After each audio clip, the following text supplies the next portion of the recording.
right.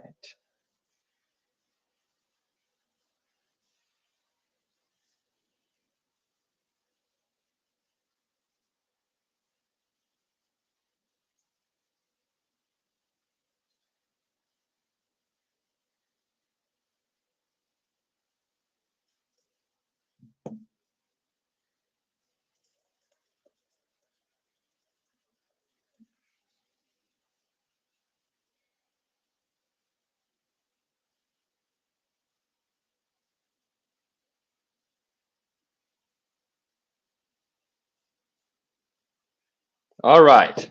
So we have 5 people. We're still waiting. Guys, today I have a special guest to present you. The workshop name was Incrementality Measurement Unlocked $40 million in growth opportunity. And today we're going to have this special guest, which is really special to me. And he's going to be sharing the story on how he got to that particular volume of savings with clients. He's not just a partner. He actually is an early investor in Cassandra. From the beginning, he bet his money into Cassandra because he wanted to build it.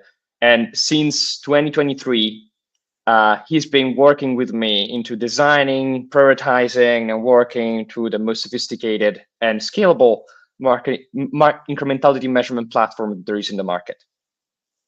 Himself, his name is Arturo, and he's also the founder of Entropy, which is a growth marketing and measurement agency that works in Mexico with amazing brands. He's going to share a lot of story about them. I don't want to guys to wait too much. Let's welcome Arturo to the stage. Hey, Arturo, Hi guys. welcome. Hi Gabriel. How are you doing? Good. It's amazing to have you here. There are currently approximately 20 people live watching us. And Hi everybody. Arturo, do you want to give a little presentation about yourselves and Entropy, what you do at Entropy? Sir, I started my career as a developer, right? So I come a lot from a technical perspective on how to fix things. Entropy in and of itself started as a technology company 10 years, about 10 years ago. We were developing Google and Meta bidding optimization algorithms back when smart bidding wasn't a thing. And it's been quite a journey. We've evolved into a full-fledged marketing agency. Usually it's the other way around, right? Agencies try to become technology companies. In our case, it was a technology company which became a marketing agency. And it's been quite a journey. We're fortunate to be working with some of the biggest brands in the country and abroad, in Mexico, but we are in a singular position, I think, of being one of the first agencies to fully adopt and embrace the incrementality model. And yeah, and it's been about, teaching our clients how to use it, working with them about how to implement it, working through all the hurdles of getting it done, right? And so far, I think we've been pretty successful at it. Amazing. And Arturo, you mentioned a lot of focusing on incrementality measurements. Can you explain to these 20 people that are watching right now, why is it relevant now? Why it wasn't relevant, I don't know, 5 years ago or 10 years ago? Yeah.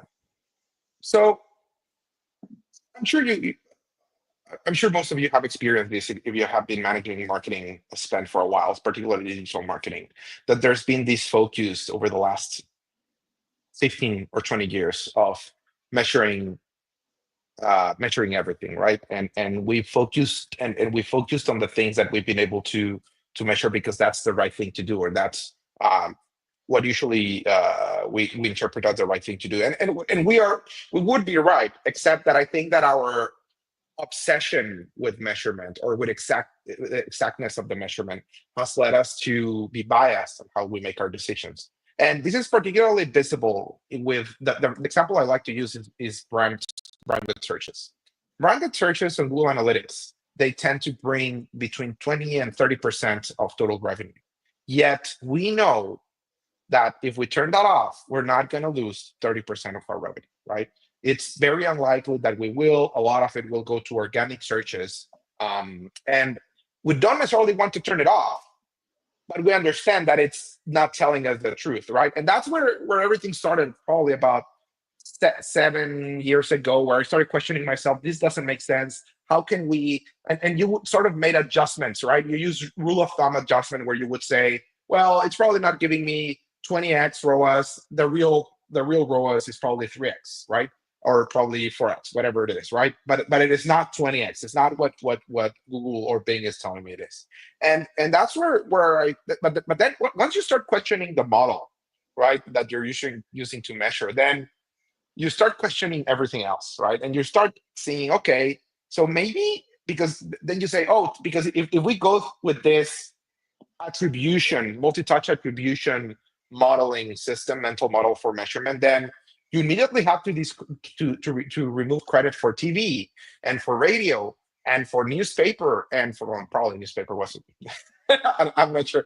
Maybe that was the right call there. But with everything else, I knew it worked, but we didn't knew how to measure it, and we wouldn't have an holistic view of how it works, right? And then so we understood that, and when we started calling it performance advertising, right? Because when we call it performance, it means we can measure it, and when we cannot measure it, we call it awareness, right? That's what we do, right? And so if we don't need to measure awareness, we're good. We can spend on TV, we can spend on radio, and we can spend a lot of creatives, and everything is good with the world, except when sales don't arrive, right? When we're not Yep. getting to the results. And that's when you start questioning the like, if your observations of reality are effective, right? Because that's what actually matters. It doesn't really matter if you really understand reality. What really matters if your understanding of reality allows you to make the proper decisions, right? Or decisions to move the goalpost where you want it to be. And so that's when I started thinking. That's when I started looking at Robin, right? And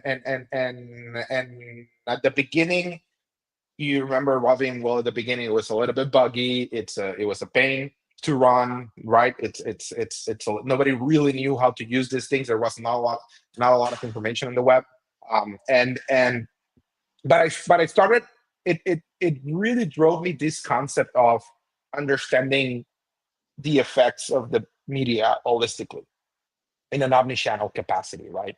Having the whole view and understanding how everything fits together and how it's actually driving incrementality. Where incrementality, meaning by incrementality, the answer to the question of what would happen if I would stop doing this.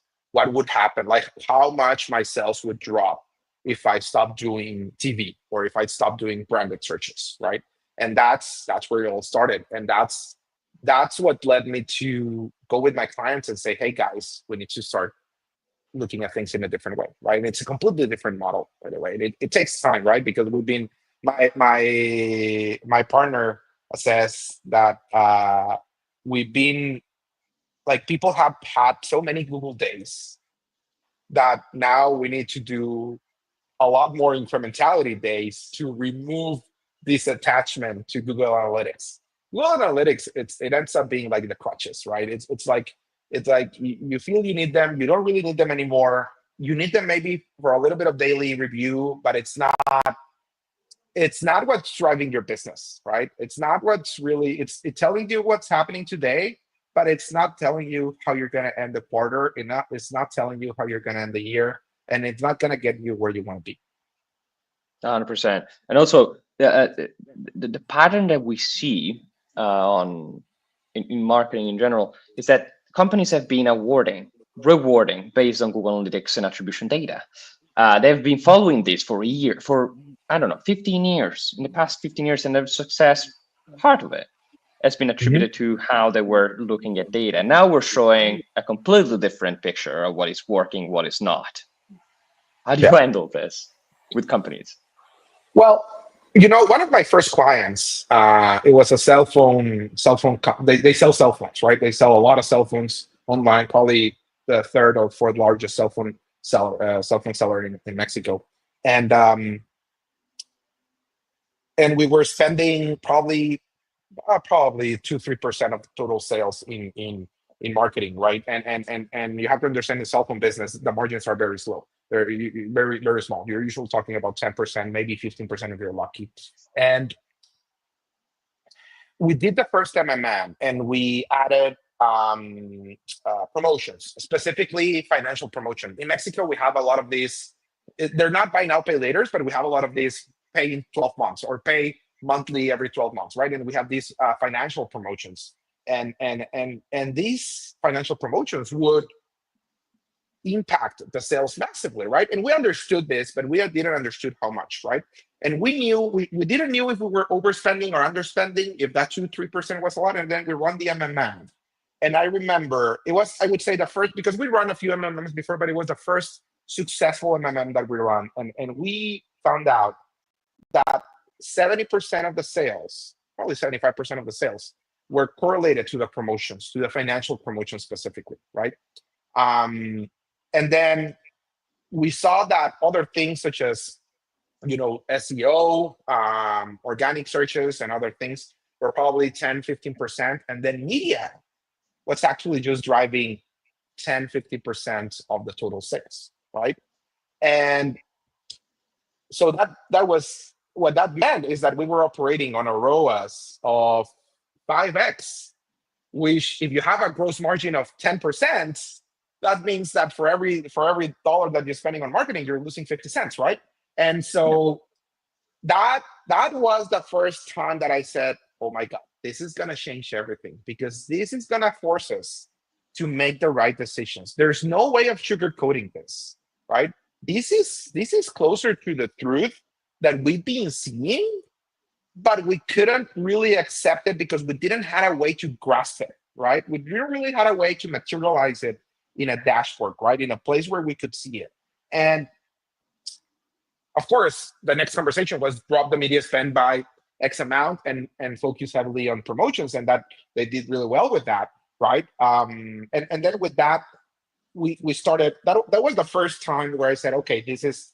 But then my next question was, okay, so this model is telling me it's predicting reality with a 93% or 94% accuracy, right?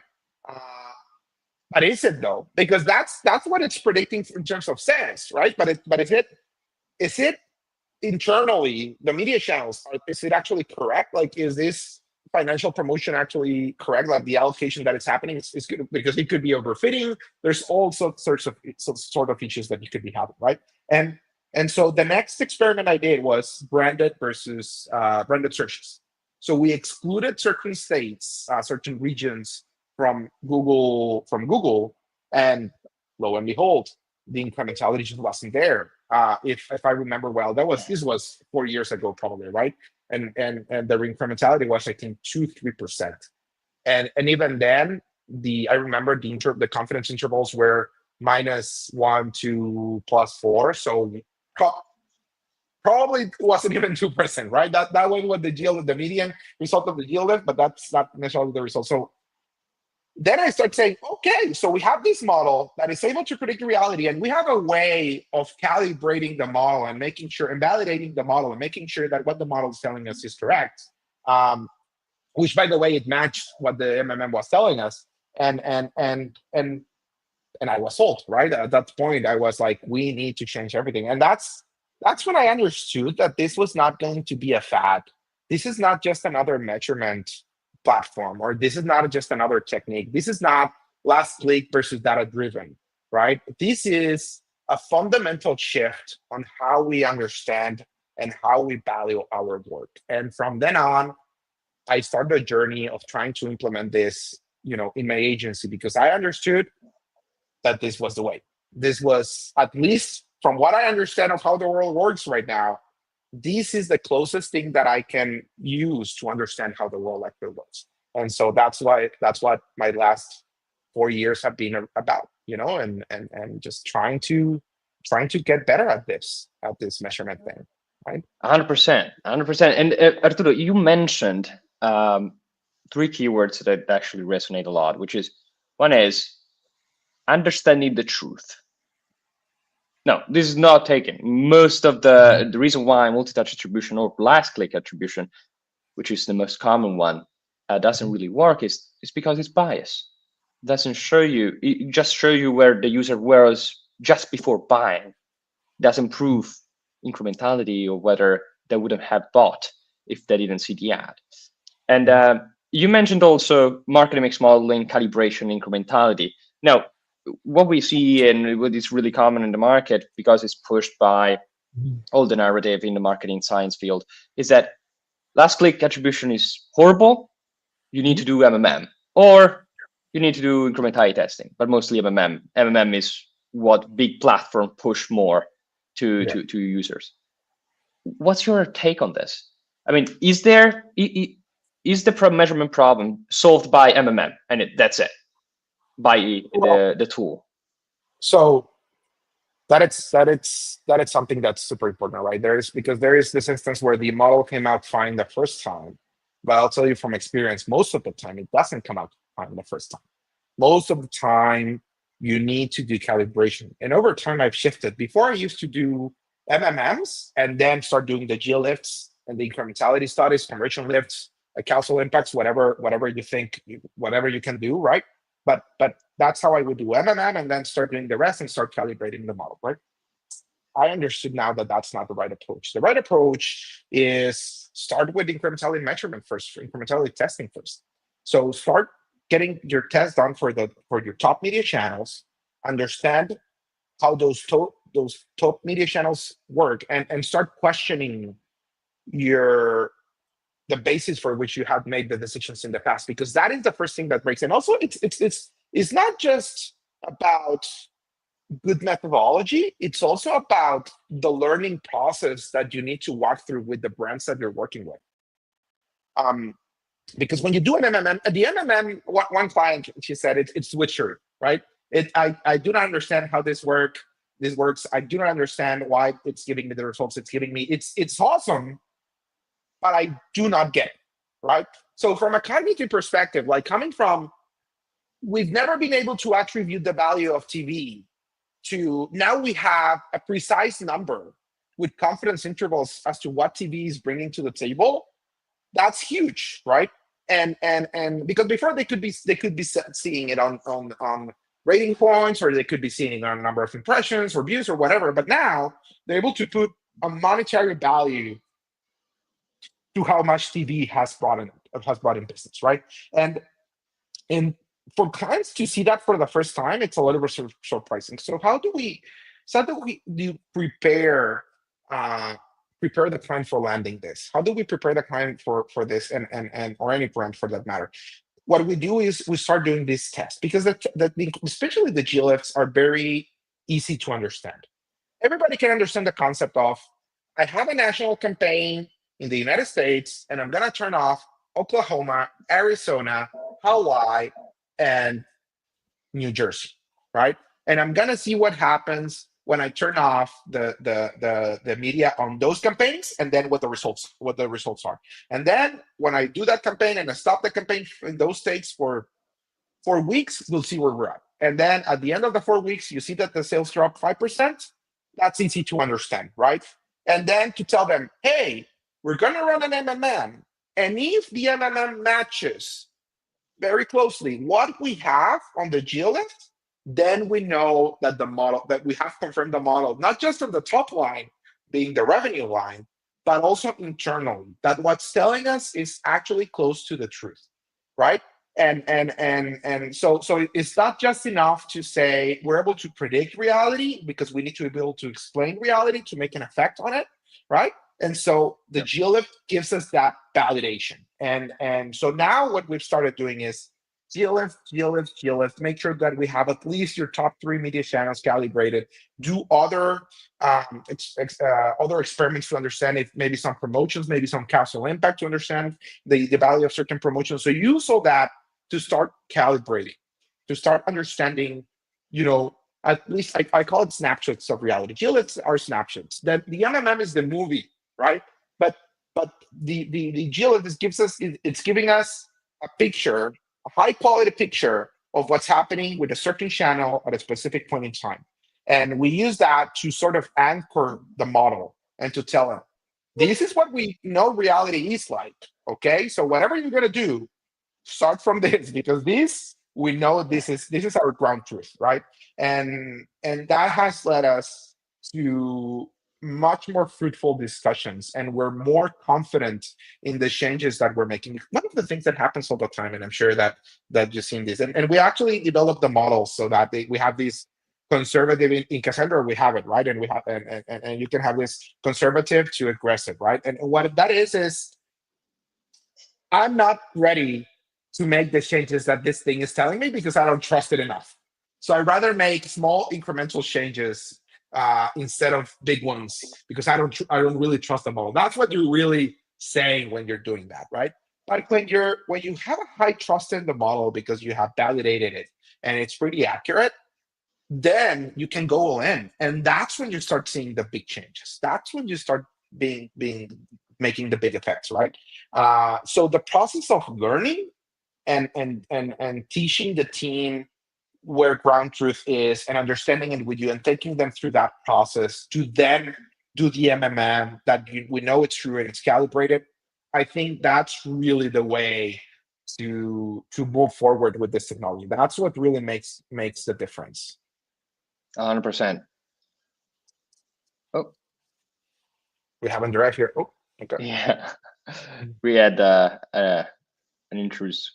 Arturo, it seems like I mean, GeoLift and incrementality testing in general is the basis in which you can build all your measurements on top.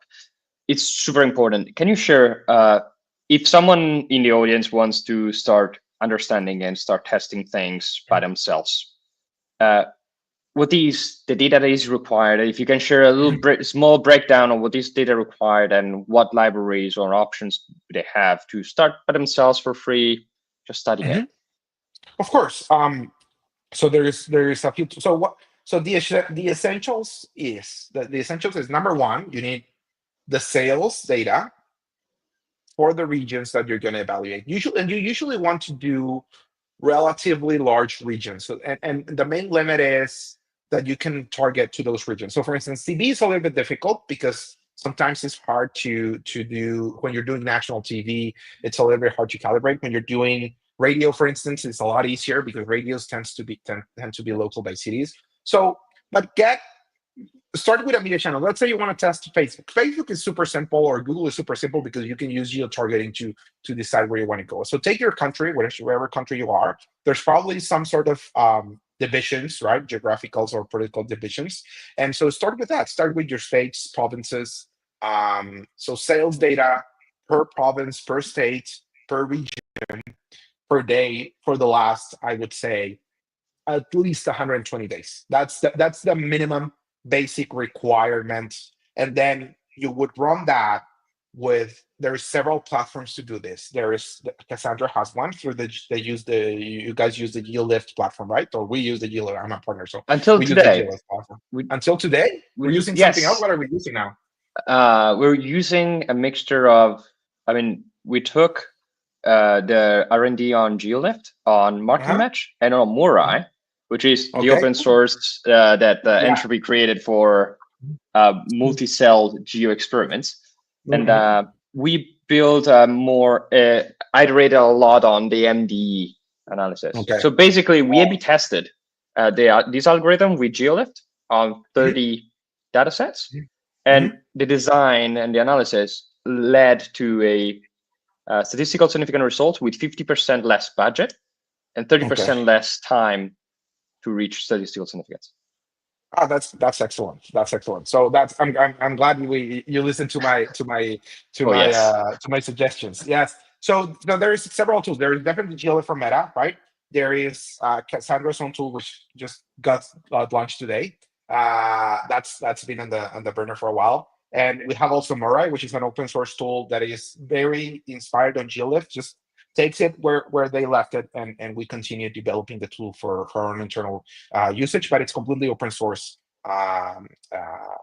You can look it up on GitHub, and so there is all these tools that you can use. I would say just start doing it. The good thing is that once you executed the experiment, you can compare with the three tools. You can use GeoLift, Cassandra, and Murai, and see what the difference. Honestly, if the GeoLift was designed properly, they're usually pretty similar, because at the end the results, you're not going to see massive differences. You might see more statistical significance with one or with the other, but you're going to see they're roughly similar results. They all work in a similar way, and basically how they work is you create a control and you create a treatment group, and on the treatment group either you turn off or you turn on or turn off the whatever you're trying to test, right? And then you see the difference on the results, right? And that's and they give it just cuts through the noise, because for instance, I had a client and they lost their payment provider through the GLift. Okay, it stopped working. It stopped working about 50% of the time. They couldn't know why. They wouldn't know why, but it affected all of the orders, not just the GLift order, right? All of the orders, right? And so because the effect was similar across the board, even though there was a 50% drop in revenue, the GLift was fine, right? It's resilient in that sense, because at the end, as long as whatever externalities happened, they happened the same across all of the regions, both control and treatment, you're good, right? And so it's super resilient. A lot of people are scared of running it on Black Friday, or honestly, that's a good time to run it, because you want to figure out if your short-term marketing is working at that time, right? You can run it. It's a lot of people are also scared about, oh, I don't want to stop running it in certain states because it's going to affect sales. Guys, if you're running GLX, you're going to run it probably on 5 to 10% of the regions, okay? And you're testing it on a channel which you probably think it's bringing you 20%, but it's actually bringing you more like 10% of sales, right? So you're gonna lose 10% of 10%, right? So you're gonna be losing 1%, and you're gonna be losing it for a month. And guess what? That money that you're not gonna be spending, you can later reallocate it somewhere else. Don't reallocate it during the study, because you will contaminate the study, but reallocate it afterwards. So whatever money, you're gonna make more money anyway, because you're gonna be spending it anyway. So it's not a big deal. Run it frequently. It's like, it's like having your vegetables with a meal. You gotta do it. It's important. It doesn't cost you much. It's more of a big deal than we actually think it is in terms of affecting sales. And at this point, with most of the brands that we're working with, it's GLift always on. Like we have a backlog of GLifts. The real problem with GLift is we don't have enough time. Like there is more insights that we want than we have time, because some GLifts, they might take 4 weeks, and for others they might take 8 weeks or 12 weeks, depending on the type of. For instance, if you're doing TV measurements, you might see that TV has a longer ad stop, right? It takes longer to make an effect, so you're going to be running that GLift for a while, and then you're going to do studies while you're doing the GLift. So what's happening while you're doing the GLift? You're going to make several cuts, right, until you reach statistical significance, and then you're going to do a post-treatment analysis, right? So what happens? Okay, we turned off TB, now we're turning it on. How long does it take to bounce back, right? And then you get a pretty good measurement of ad stock, actually. By the way, we should be talking about calibrating ad stock with GLift. So that should be another conversation, because you can clearly see when it goes down, how long it takes to go down to desaturate, and then how long it takes to saturate again, right? So that's something that we should be talking about. But it's the clarity of the data that you get with these things. It's awesome, and I don't know why brands are not doing it more. They're easy to implement. They're fast to do. They're not fast to execute, because obviously they take some time. But I mean, the actual work of doing it, it's not hard. And honestly, it gives you a way to compare yourself, and if the work that you're doing it's actually working, right? And we've seen, there was one brand. Let me give you an anecdote. There was this brand, okay? This brand, big brand, they're spending $50 million, quite a bit. So sizable budget, national brand, and they were spending about 30% of their revenue on Meta, okay? Well, they were. They're not anymore because of this, but so they were spending about 30% of their media spend on Meta. Sorry, 30% of their media spend. So sizable budget, and they were thinking it was bringing 30% of their sales, right? On the MMM, we already knew that that wasn't necessarily the case. We were already questioning that, but it was probably 22%, somewhere around that, right? But I still thought, you know what? I'm not even sure, because one of the problems with, especially specifically, and this is more a problem with Robin specifically, is that it tries to minimize business error. And business error is nothing else than the difference of ROAS across the different channels. So it tries to minimize that. And that it can be that a channel is just not great, right? And the ROAS is a lot lower than the rest of the channel, but because the model tries to minimize it, it will show up a little bit better than it really is, right? So that's one of the limitations of Robin specifically. And so regardless, I said, okay, probably like it's definitely not 30% of sales. It's 22, might be less tested. We did a geolift, lo and behold, 7%. It was bringing 7% of sales. So the actual ROAS was 4 times what they were thinking it actually was. And they ignored me for a month.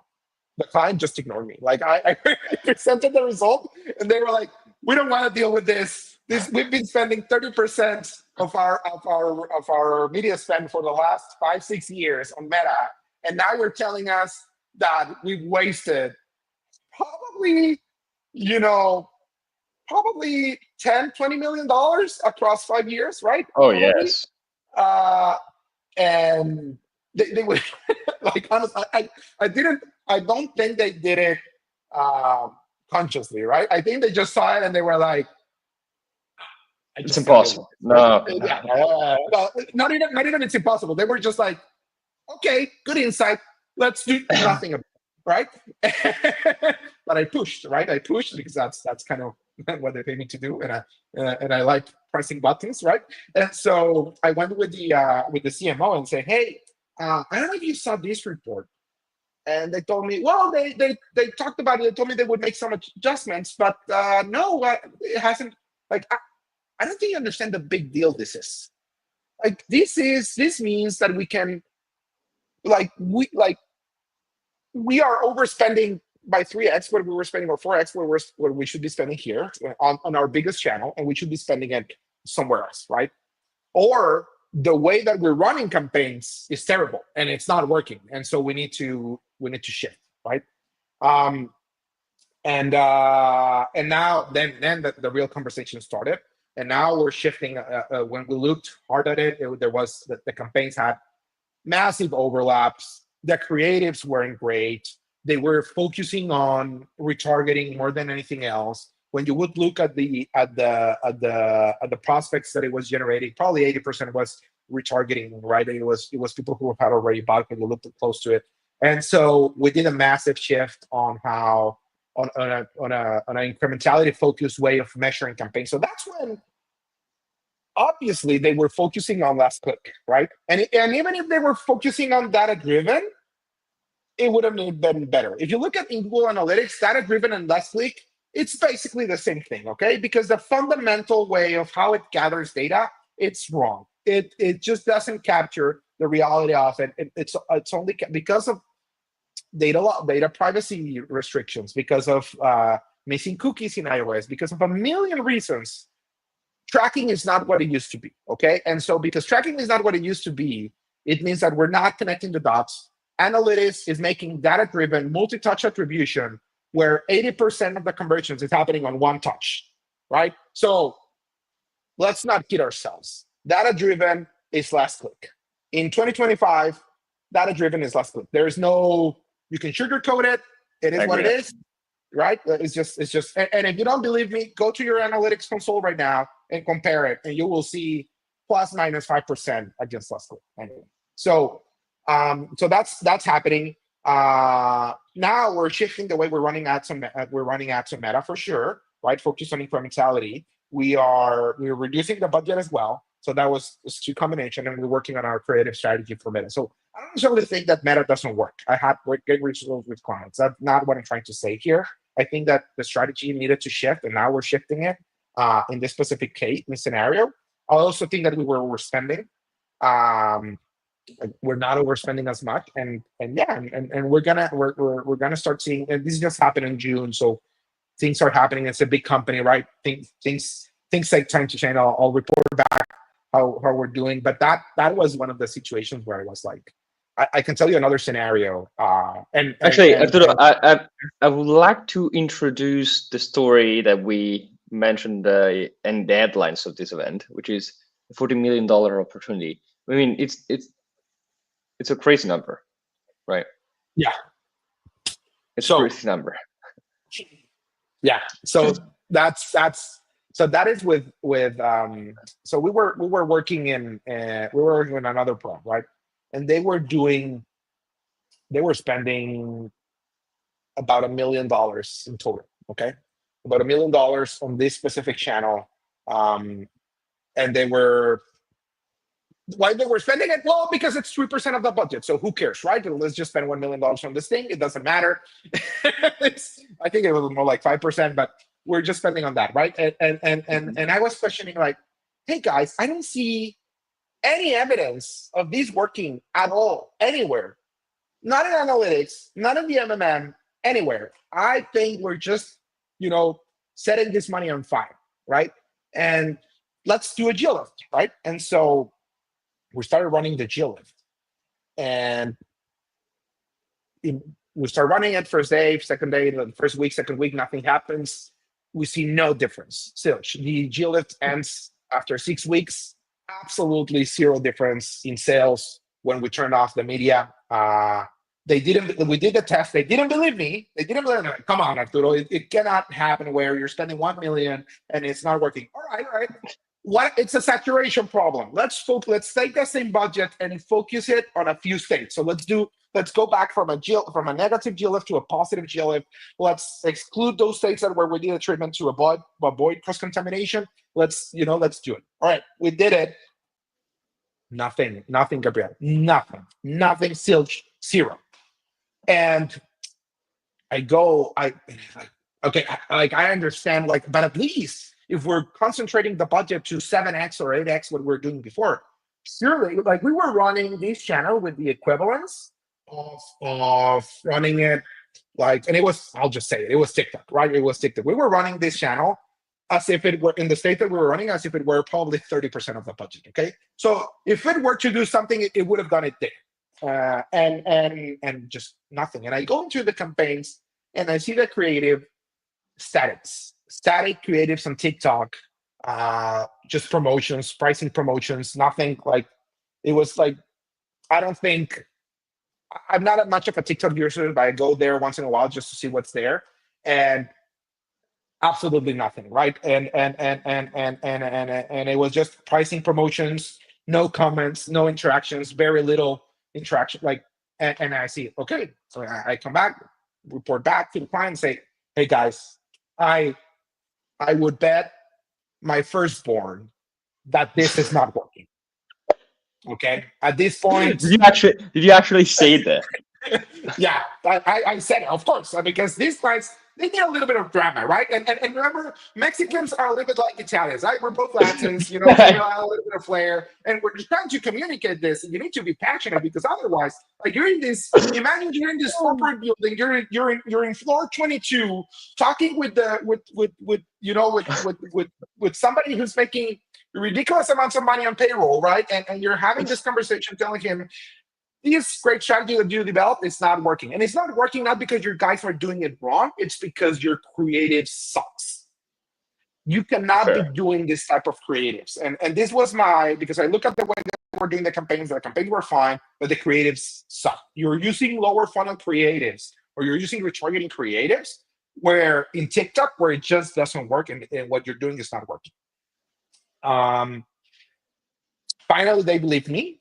They believed, okay, so what do we do about it? And so we started. We went with the agency, went back, send us better creative, real creative. The machinery started rolling. We started getting better creatives, and then we started with another geolift with new creatives, again limiting for cross contamination the treatments. Running another geolift a few months later, 7x ROAS. 7x ROAS with a brand that has an average of 5x ROAS, right? So 7x overperforming, good spend. and recalculate. So just this movement, and then go back to the MMM. And that's, by the way, Gabriel, we were just mentioning about time varying coefficients on MMMs. This is where time varying coefficients Oh are yes. important, right? Because this is where no creative, good creative, yeah, same TikTok channel, but it was, the difference is massive in performance, right? And so yes, 7x ROAS, obviously budget increased massively, revenue increased massively. That was one scenario, and I'm taking you to it, right? So we're going through this, and while this is happening, other GLFs are happening. We're doing a lot of tests. We're running a lot of things, and we finally the guys come and say, "Hey guys, we've been investing in this MMM stuff for a while. We already went with Deloitte, and they told us that this MMM thing is super important. We now need to take this seriously, right? We now Because need of to take this Deloitte. seriously." Because of Deloitte, right? The accounting firm. Thank you, The Deloitte. accounting firm Thank is you. Deloitte, right? I don't know if maybe it was somebody else. I think Deloitte, McKinsey, one of those accounting things. So McKinsey is not accounting, but regardless, they're suits, right? One of the suits comes in and tells, "Hey, MMM is important. Probably charge more than what I charge for the MMM for telling that the MMM is important, right?" Uh, and then so finally, I get the ears from the C-suite and say, "All right, Arturo, we need to start implementing this. Design the MMM, design a GLIF study where we're implementing the MMM suggestion to the T, right? Like exactly what it's telling us. Uh, we run the GLIF 90 days, increasing sales, considerable amount. I cannot, because then you would backtrack the 40 million and say that's confidential information. But guys, $40 million in additional revenue unlocked running the GLIF for 90 days, full MMM, 30% holdout, uh, $40 million in incremental revenue, same budget, just making the shift with the calibration, $40 million.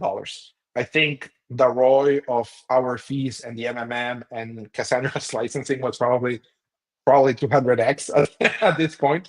God damn Like it. and we're talking about a brand that has healthy gross margins, right? And so the massive value unlock, it was So, just well, incredible, and we're Arturo, executing that now. Yeah. let us understand really well what happened. So you've designed an experiment. You figured out that TikTok was actually working. Then Hmm. you've calibrated the MMM with that insight and other geolifts. And then you Hmm. ran a budget allocator, right? Yeah, we run the budget allocator, yeah, to decide where we're going to be spending the money based on the insights from the MMM, right? Yeah. So, And yeah. then you distribute the budget using the budget allocator insights. We distributed the budget using our budget allocator. Okay. We have a slightly different budget allocator internally, but we were using the coefficients from the MMM model that we did on Cassandra to do this, right? So the budget allocator in Cassandra still has this conservative aggressiveness. I don't think it's aggressive enough. Once you're certain of the model, I think you can let it go. You can let it rip and just allocate to the maximum results. Yep. And so that's what we did. The changes, because we've been doing some changes before, they weren't as aggressive as they would have been when you're starting from scratch. But regardless, it was a 10% increase in sales for zero extra revenue, tested on the GLIFT. So that's massive. And it sounds like a lot, but when you are 95% confident that you're going to yield 10% increase in sales of a massive public company, yeah, it matters. Like I know 10% doesn't sound a lot, guys. No, 10% is a it's a lot in lot. this case. It's a lot. It's a lot of millions, right? Especially when you're not investing anything else. When you're just shifting your budget with higher efficiency, right? So that's been my journey. That's been an interesting climb, but it's definitely something that takes time, right? It's a lot of communication, a lot of convincing, a lot of teaching, a lot of evangelizing, it's a lot of work. It's I would say it's 10% data science and 90% emailing a lot. I Not just emailing, right? I actually agree. I actually agree on that. That there is the level of support, emotional support that we need to Yeah, give to clients, because we're showing a completely different picture. They need to take risks yeah, because they yeah, need to change something. So for this, yeah, we need to work. And there is a question specifically yeah. from Adriana. As a client, how can we avoid that no trust phase about the MMM? And also, how many and how often should we calibrating it? Let me Yeah. see if I Okay, can. Yes. sure. Great. Thank you for that. So no trust phase. So number one, education. So educate yourself as part of the brand on how this is. You can come into these webinars. A good way of doing it. I wouldn't say that you need to get yourself well versed in statistics. I don't think you need that. You need to have some basic understanding, but you'll get that along the way with a good MMM provider or a good MMM vendor. But you get confident with a little at least the basics of what you're trying to achieve. So that's number one. Number two is uh, start with GLX. Do not trust the MMM until you see the calibration error with the GLIFs. Okay, so when you run a GLIF, and you can ask, hey, so the key question that you need to ask: how confident are we of these results? What are the intervals? So when you get a GLIF, the GLIF tells you this is what happened: 10% drop in sales. But what it's also super important, and sometimes they won't tell you, but they should. It's 10%, but if we were to repeat this experiment, we would expect that 95% of the time, the results would be between -17 and -1, right? And that's what matters. Now, if it's -1 and -17, that's fine. You can move forward with that. That's a good number. But if the results are -50 and +20, yeah, you probably want to take it easy on that one, right? You probably want to redo that, make it a little bit bigger, make a bigger GLIF, or try it on, or make it a little bit longer, or that. Oh, the other thing that you need to accept is that often you will not have. There are some times that the GLIF will tell you that something doesn't work, okay, and you need to be ready for it. And when that happens, usually what tells you is there is no confidence that there was any effect, or that the detectable effect is below the threshold that we would call statistically insignificant, and that tells you something. How often you should be running it? One after the other. There is no reason why you shouldn't. They are not they're free. Okay, they're free. You can use more for free. You can just use Cassandra, and Gabriel is not hearing this, but just make another email account. Just do it. Just run them. Okay, it's like, yeah, or use Mirai. It's also free. Like, there's a lot of resources. You can do it for free. If you don't know how to do it, just ping me on LinkedIn, and I'll help you set one up. Okay, it's not, you should be doing this all the time, one after the other. Start with your biggest channels. Okay, so yeah, at the minimum, do one every 3 months. Like, that is the minimum recommended dosage. Okay, it's like 2 liters of water. If you're running, if you're running over 100K in marketing and a month, and you're not drinking your 2 liters, meaning you're not doing your GLIFs every 3 months, guys, this is not gonna fly. This is not gonna work. Yeah. Arturo, amazing answer. I agree. The basic ingredients for healthy diet, right? Yeah, Healthy yeah, measurements. yeah. But we have another question from Nitesh, that asks: I've had scenarios where lots of pricing changes were made to the site over a long period, but there is no Mm. historical data on those changes. How much of deal breaker is for MMM? So depends on the price sensitivity of your brand, right? So, but let's assume that your brand is very sensitive to price. If it is, what I would recommend is that you first, number one, is it's not a deal breaker, but don't use Robin, because Robin has a stable baseline. Okay, baseline, what it is, we're trying baseline, we call it the brand equity, right? Often, like for teaching purposes, we sometimes call it the branding error. Sorry, the branding equity. What it actually is the difference of what we don't understand. Okay, what what the baseline is this is what we can explain with what the data you're giving us. Baseline is the data that you're not sharing, that we think that this is what it's worth, right? And often that would be the brand equity, and it's a big component of it, but it's not all. So it could also be pricing changes. So with Robin, you have a very stable baseline. So you probably don't want to use Robin for that. You probably want something that has more varying baseline, and that would be Meridian. That's a good alternative. So Cassandra has an option for running Meridian as well. So you probably want to run that. Important thing with Meridian, if you're not calibrating Meridian, Meridian is a Bayesian model, so it's very sensitive to priors. If you don't give it good priors, you might as well not run. Okay, actually, you're better off not running it, because you're going to have some crazy ideas about how the world works, and that's what we're not where we want to be, right?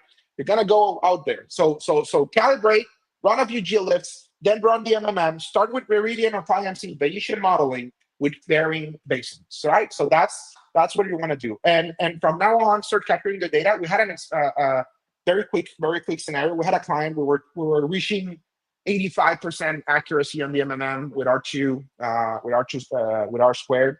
That's the precision of the model. We added the historical of profits, right? So we didn't have daily profits, but we had monthly profits, and we added a little bit of statistical noise, and we converted that to weekly data, and that elevated the precision of the model to 94, 95%, adding the profit. So not profits, the margin Oh, percentage. gross margin. More gross margin. So gross margin usually tells you if you're like what is the pricing data, Yeah. essentially, right? Because the costs regularly stay quite stable, or they don't move a lot, but the prices can move quite a bit, right? But prices from suppliers tend to be relatively stable. So or if they're not, they change across the market, right? So comparable to your competition. So use gross margin. If you have gross margin data, that's a great thing to use. I agree. Okay. I agree. We've been doing a lot too, modeling on gross margin, and that helps us a lot understand the impact of discounts. Which is, if you use revenue, the impact is enormous. If you use gross margin, the impact is way lower. It's more standardized. It's stable. So you can actually optimize. You can make your model to predict gross margin, like absolute gross margin. That's something that we've done. And also you can do it as revenue. I would say the best when you're starting, start with revenue and then add gross margin as a context variable. Okay, Yes. the percentage, right? Yeah. Yes, Okay. 100%. And guys, we're almost close to the end. If there is any question, please feel free to share. I actually have another question while we wait for a question, if there is any. How do you think this measurement space is going to evolve? Because there is Meta goes into the market, then there is PIMC marketing that tries to do really sophisticated things really aggressively, and then there is Meridian and Google that comes into the market. How do you think it's going to evolve? Well, Meta was the first one to well, actually not. Google came out with one, like with MMM, about 10 years ago. And then Meta came with one that we could. Was it the was a Stan little bit one more. that you were referring to? 2017? Was it the paper using Stan? Or No, was no, it no. another? Lightweight MMM. It Oh, was the tool that was published.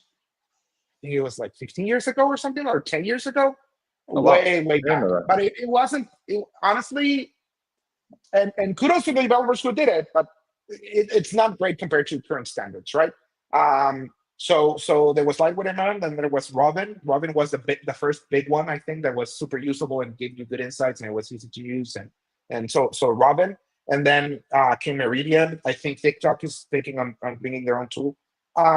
There's been PyMC for quite a while now, which is probably the most advanced tool there is at this point. I would say. So here's my prediction of what's going to happen. The differences the vendors who are going to come out with it, it doesn't matter. Like some, that's great, but that's not what really what we're talking about.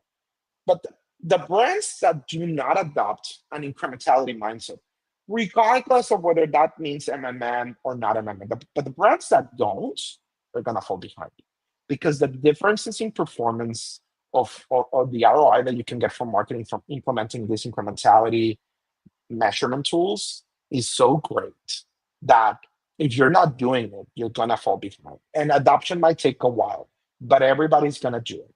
And we were just talking, we just had our corporate retreat a week ago, and we were thinking, I think that what's gonna happen in the marketing world is kind of similar to what happened on the stock market, where we understood what the efficient portfolio is, and everybody's pretty close to it. And you can rank, you can say, I want more conservative or one more aggressive, but it's always close to the frontier, right? And there's a few outliers out there, but overall, we're close to the frontier, right? Of efficiency for the risk that you're taking. And I think the similar thing is going to take to marketing. It's going to happen with marketing. I think we're going to be closer, at least the big brands who spend 80% of the media anyways, they're going to be inching to that 95% efficiency for the shelves. And you know what's going to be the biggest driver in difference? I think it's going to be the creative. I think it's going to make a comeback for the creative, and I do not think that AI is going to make a difference on this. I just don't see it yet. Maybe I'm wrong, and maybe I haven't seen that what's coming up in the next 2-3 years. Maybe that's going to change my mind for sure. I'm open to that, by the way.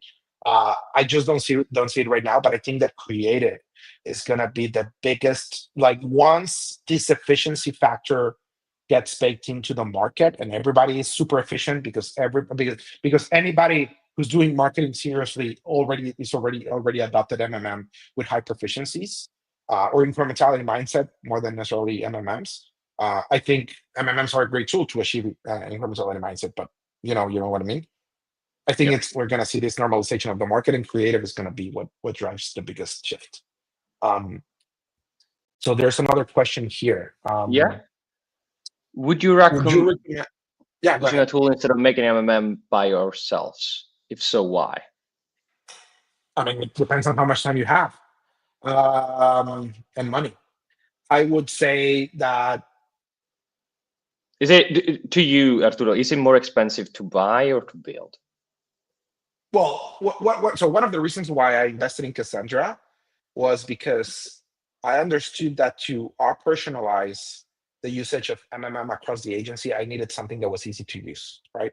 And I needed something that was just not myself and a couple other guys at the office that we could use. It was something that everybody could use, and Cassandra enabled that for us. So that now it's something that it's a lingua franca across the agency. Everybody, we do not take clients who are not running MMMs unless it's very small budgets. But everybody's running on MMMs now. So for us, it enabled us to operationalize the MMMs across the boards, and we're running them every month, or every 2 weeks in some cases, depending on the client. And so even though I would say we had the capability to develop one, I was actually building that one when I contacted Gabriel. I understood that it was better to pull the resources together to develop one than to come up with my own. I would also say that it's very easy to make methodological mistakes if you don't know what you're doing. So the amount of expertise that you would need to have and hire. I'm not saying you don't have it. You might have it. If you have it, that's great. But it's a substantial investment versus using something off the shelf that you can adjust to your needs. So I would say start with Cassandra for sure.